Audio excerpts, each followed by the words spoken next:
आज जो प्रसंग आप सुनने जा रहे हैं वह साधारण नहीं, आत्मा को झकझोर देने वाला है। कहते हैं स्त्री के भोजन से पहले किए गए 5 कर्म उसके शरीर, घर और भाग्य तीनों को बदल सकते हैं। सबसे पहले महाराज गरुड़ पुराण का एक सिद्ध नियम याद रखना चाहिए। किसी भी कथा को आरंभ से अंत तक श्रद्धा के साथ सुनना ही पूर्ण फल देता है। इसलिए भक्तों, ये दिव्य कथा बीच में न छोड़ें। कथा आरंभ राधा बुढ़िया की कथा।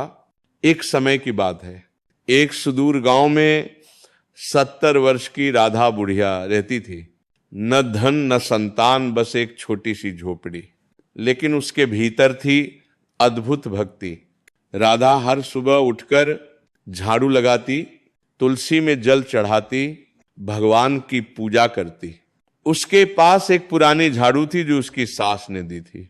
राधा उसे देवी मानकर सम्मान देती, कभी इधर उधर नहीं फेंकती, रात को हमेशा सीधा खड़ा करती। लोग मजाक उड़ाते, ये झाड़ू को क्या देवी की तरह रखती है, लेकिन राधा किसी की परवाह नहीं करती थी।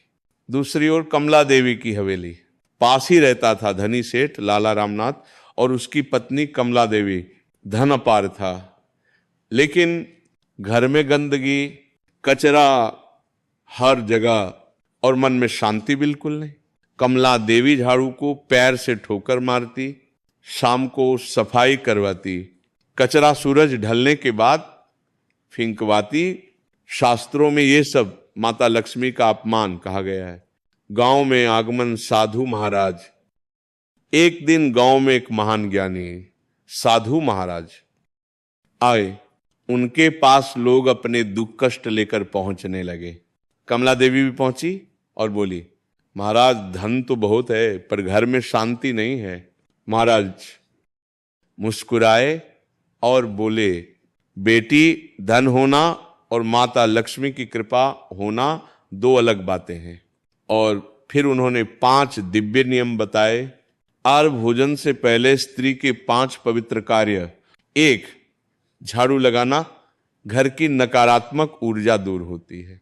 2, तुलसी में जल चढ़ाना, वातावरण शुद्ध होता है।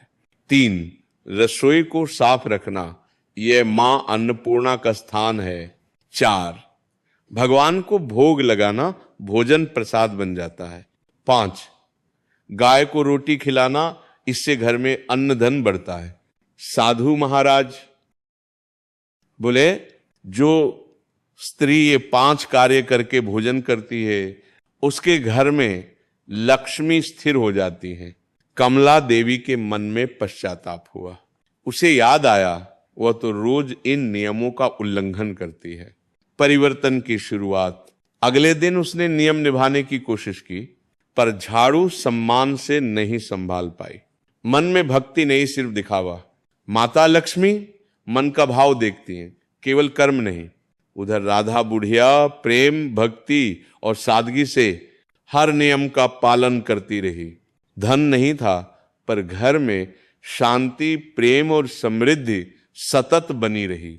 अंतिम संदेश, भक्तों, ये कथा सिखाती है सच्ची भक्ति नियमों से नहीं, भाव से होती है। यदि आप ऐसी दिव्य कथाएं प्रतिदिन सुनना चाहते हैं तो चैनल को सब्सक्राइब अवश्य करें, वीडियो को प्रेम पूर्वक लाइक करें और कमेंट में लिखें जय राधे धे। और यदि आप सच्चे सनातनी हैं तो आज कम से कम 10 बार जय श्री राम लिखकर धर्म की इस ज्योति को आगे बढ़ाएं। राधे धे। जय श्री राम,